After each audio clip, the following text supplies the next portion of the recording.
आप प्रधानमंत्री मोदी की बात कर लीजिए, राहुल गांधी की बात कर लीजिए, तमाम इन जितने राजनेताओं ने लगातार जनसभा की, लेकिन तब भी आप देखें इस बार बहुमत कोई सरकार हासिल नहीं कर पाई। तो मुझे लगता है उससे बेहतर तो कहीं ना कहीं आप देखें पहली बार प्रदर्शन चंद्रशेखर आजाद का ही कहीं ना कहीं बेहतर रहा। तो मुझे लगता है वोट साधने का काम वो आसानी के साथ वो करते नजर आएंगे और मायावती के लिए जो बीएसपी पार्टी पर बड़े बड़े आरोप लगते नजर आ रहे हैं वो रुक जाएंगे, क्योंकि इस समय देखिए बीएसपी पार्टी पर यह आरोप लगता नजर आया। अखिलेश यादव ने भी कहा कि भाई वोट काटने का काम करा, बीजेपी की बी टीम के रूप में काम करा। खैर वोट कटे नहीं कटे वो आगे की बात रहेगी, लेकिन अगर देखा जाए तो बीएसपी पार्टी ने एक भी सीट पर देखिए जीत दर्ज नहीं करी है। ऐसे में वाकई में बीएसपी पार्टी पर सवाल जरूर खड़े होते हैं, लेकिन मुझे लगता है कि मायावती को अब चंद्रशेखर आजाद को बुलाकर पार्टी में बड़ी जिम्मेदारी दे देनी चाहिए, उत्तराधिकारी बना देना चाहिए। नमस्कार, मैं हूं माही सिंह और आप देख रहे हैं नेक्स्ट 9 न्यूज। आज आपका बहुत बहुत स्वागत है हमारे खास प्रोग्राम रंग बदलती राजनीति में।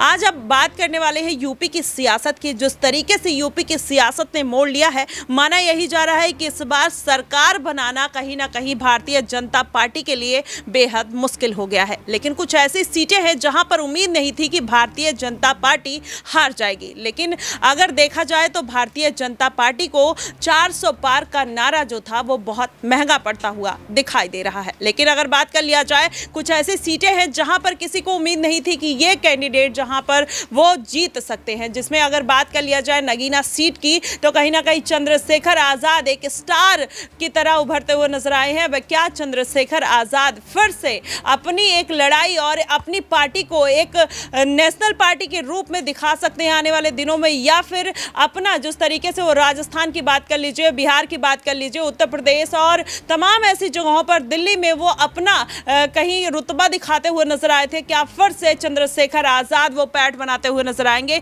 ये तमाम सवाल बनते हैं और इन्हीं सभी सवालों के लिए हमारे साथ आश्रुति और तनुज मौजूद हैं। इनसे जानेंगे कि आने वाले दिनों में चंद्रशेखर आजाद के किस तरीके से समीकरण बनते हुए नजर आ रहे हैं। क्या वो मायावती के साथ अपना हाथ मिलाते हुए नजर आएंगे, या फिर अपनी पार्टी को छोटे छोटे दलों के साथ मिलाकर बड़ी बनाते हुए नजर आएंगे? आगे आने वाला उनका फ्यूचर कैसा रहने वाला है, आज इन्हीं बात पे चर्चा करेंगे। सबसे पहला सवाल मेरा आश्रुति से रहेगा। आश्रुति से जानेंगे कि आश्रुति, जिस तरीके से चंद्रशेखर आजाद ने नगीना सीट पर जीत दर्ज की थी, क्या आपको लगता है कि किसी को उम्मीद थी कि चंद्रशेखर आजाद इतनी मार्जिन के साथ जीत जाएंगे?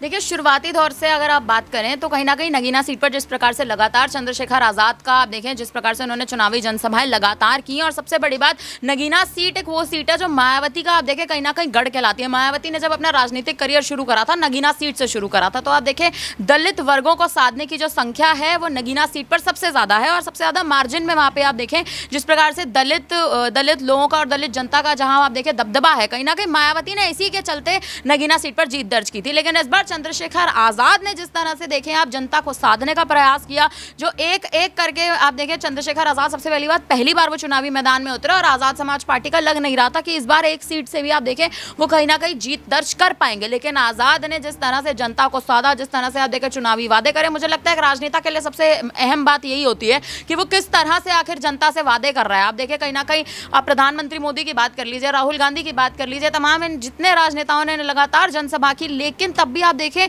इस बार बहुमत कोई सरकार हासिल नहीं कर पाई। तो मुझे लगता है उससे बेहतर तो कहीं ना कहीं आप देखें पहली बार प्रदर्शन चंद्रशेखर आजाद का ही कहीं ना कहीं बेहतर रहा। तो मुझे लगता है इस बार जो जिस तरह से आप देखें उन्होंने अपना दाव चला और वो जीत दर्ज की, आने वाले अब विधानसभा चुनाव में चंद्रशेखर आजाद का नाम आप देखें कहीं ना कहीं एक मुझे लगता है कि काफी उठेगा। और सबसे बड़ी बात, मायावती का रुख अब उनकी ओर बढ़ने लग गया है, तो अब मायावती के जो सुर बदल रहे हैं, और कहीं ना कहीं मायावती भी ये बात जानते हैं कि इस बार इस लोकसभा चुनाव में उनका सुपड़ा साफ हुआ है, उनकी पार्टी का सबसे पहले आप देखें उनका दमखम पार्टी का बेहद कम हुआ है। तो मुझे लगता है मायावती के लिए अब एक बड़ा चैलेंज है। और सबसे पहली बात, मायावती इस चुनौती को आखिर किस तरह से साधेंगी, क्या आजाद की ओर जाएंगी, गठबंधन करेंगे, ये बहुत बड़ी रणनीति देखने वाली होगी। जी बिल्कुल, लेकिन आश्रुति, जिस तरीके से आपने बताया कि ये सारा सुपड़ा मायावती का साफ हो गया, तो तनुज आपको क्या लगता है कितना आसान है मायावती का सुपड़ा साफ कर देना? क्योंकि मायावती कहीं ना कहीं अपने, अगर उनका इतिहास उठाकर देखा जाए तो जिस तरीके से उनका राजनीतिक कैरियर रहा है, वो बहुत अच्छी नेता के तौर पर साबित हुई है, दलितों के बीच में उनका दमखम दिखाई दिया है।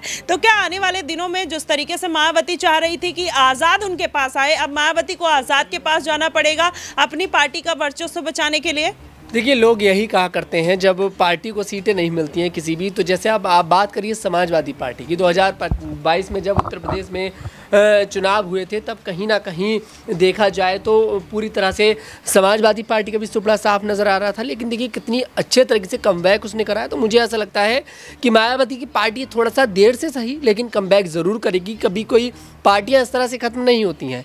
सवाल आपका ये अच्छा है कि आखिरकार के चंद्रशेखर आज़ाद बीएसपी में जाएंगे, क्योंकि चंद्रशेखर आज़ाद अगर बीएसपी में जाते हैं, बीएसपी के साथ जाते हैं, तो एक ये देखा जाएगा कि बीएसपी पार्टी के साथ उन्हें कहीं ना कहीं आसानी के साथ जो दलित वोट साधने का काम है वो आसानी के साथ वो करते नजर आएंगे। और मायावती के लिए जो बीएसपी पार्टी पर बड़े बड़े आरोप लगते नजर आ रहे हैं वो रुक जाएंगे, क्योंकि इस समय देखिए बीएसपी पार्टी पर यह आरोप लगता नजर आया।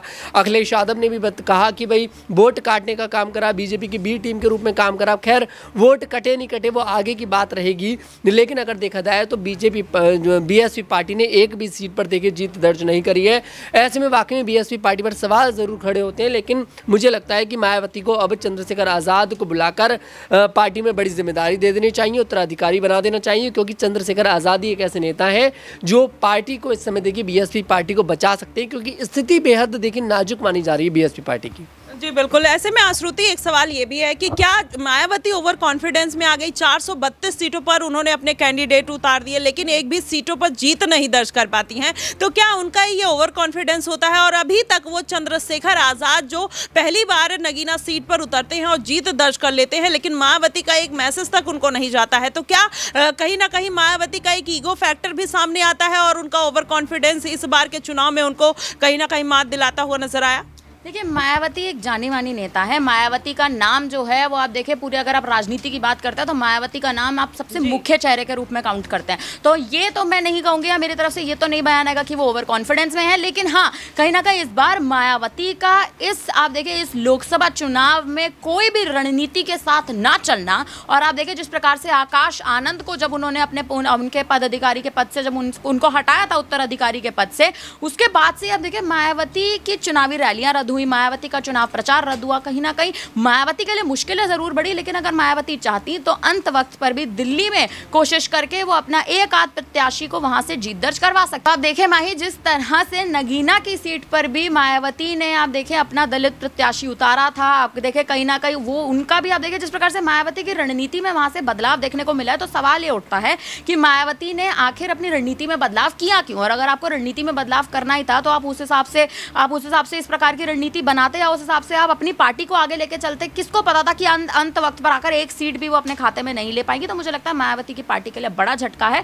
और अब आने वाले चुनाव में सबसे बड़ी बात उत्तर प्रदेश के विधानसभा चुनाव में मायावती को एक बेहतर रणनीति के साथ चलना होगा। जी बिल्कुल। लेकिन ऐसे में तनुज ये भी एक सवाल है कि अगर मायावती पल्लवी पटेल हैं, स्वामी प्रसाद मौर्य है, या ऐसे दलित नेता है जो इस बार उनको थोड़े वोट मिले हैं, कहीं ना कहीं छोटी छोटी जगहों पर वो उनकी पकड़ भी देखने को मिलती है, तो क्या ऐसे में मायावती अगर उनको अपने खेमे में ले लेती हैं, अपने साथ ले लेती हैं, तो एक बेहतर गठबंधन उनके साथ हो जाएगा और फिर आने वाले विधानसभा चुनाव में वो जीत की ओर कहीं ना कहीं 2-4 सीटों पर बढ़ सकती है? देखिए मुझे नहीं लगता कि स्वामी प्रसाद मौर्य को लेने से कहीं ना कहीं गठबंधन स्ट्रांग हो जाएगा मायावती का, क्योंकि स्वामी प्रसाद मौर्य ने कुशीनगर सीट से चुनाव लड़ा और इतने कम वोट उनको मिले, चौथे स्थान पर वो आए, तो ऐसे में ये कहना गलत होगा। सिर्फ देखिए यहाँ पर अगर मायावती को गठबंधन करना चाहिए तो यहाँ पर उन्हें गठबंधन सिर्फ करना चाहिए चंद्रशेखर आज़ाद के साथ, क्योंकि चंद्रशेखर आज़ाद वो नेता है जिन्होंने। लेकिन अगर इसके बीच में आकाश आनंद की एंट्री हो जाती है तो क्या चंद्रशेखर आज़ाद को कहीं ना कहीं मौका नहीं मिलेगा? देखिए मौका मिलेगा, मैं ये कब बोल रहा हूँ कि आकाश आनंद को मौका नहीं मिलना चाहिए, लेकिन अब मुझे आकाश आनंद से ज़्यादा डिजर्विंग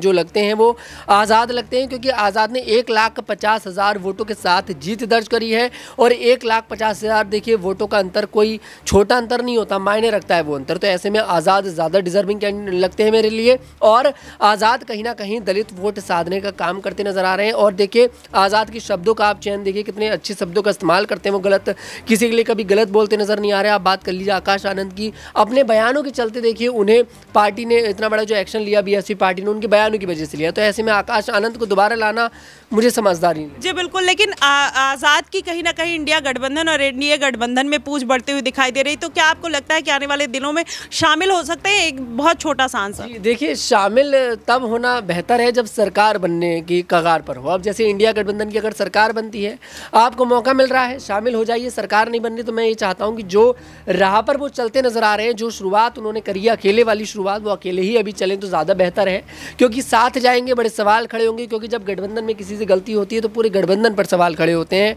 और अभी आज़ाद का जो चरित्र अगर देखा जाए, राजनीतिक चरित्र अगर देखा जाए तो बिल्कुल साफ चल रहा है। ऐसे में अभी आज़ाद को अकेले राह पर चलना चाहिए, बेहतर उनके लिए यही है। वहीं अगर देखा जाए तो आकाश आनंद भी कहीं ना कहीं कतार में खड़े हुए दिखाई दे रहे हैं। अगर चंद्रशेखर आजाद मायावती का साथ पकड़ लेते हैं तो हो सकता है कि आकाश आनंद की नाराजगी मायावती के साथ बढ़ते हुए नजर आए। अब देखना दिलचस्प होगा कि क्या वाकई में मायावती आकाश आनंद और चंद्रशेखर आजाद को एक साथ लाने का काम करेंगी, या फिर अकेले जिस तरीके से उनके चलने की रणनीति थी कहीं ना कहीं वो बनाते हुए नजर आई थी, वो उसी अपने एक हठ वाले जिद के साथ चलते हुए नजर आएंगे। ये देखना बेहद दिलचस्प होगा। फिलहाल आपको क्या लगता है, आप हमें कमेंट बॉक्स में जरूर बताइएगा। फिलहाल के लिए बस इतना ही। देश और दुनिया की तमाम खबरों के लिए हमारे साथ बने रहिएगा।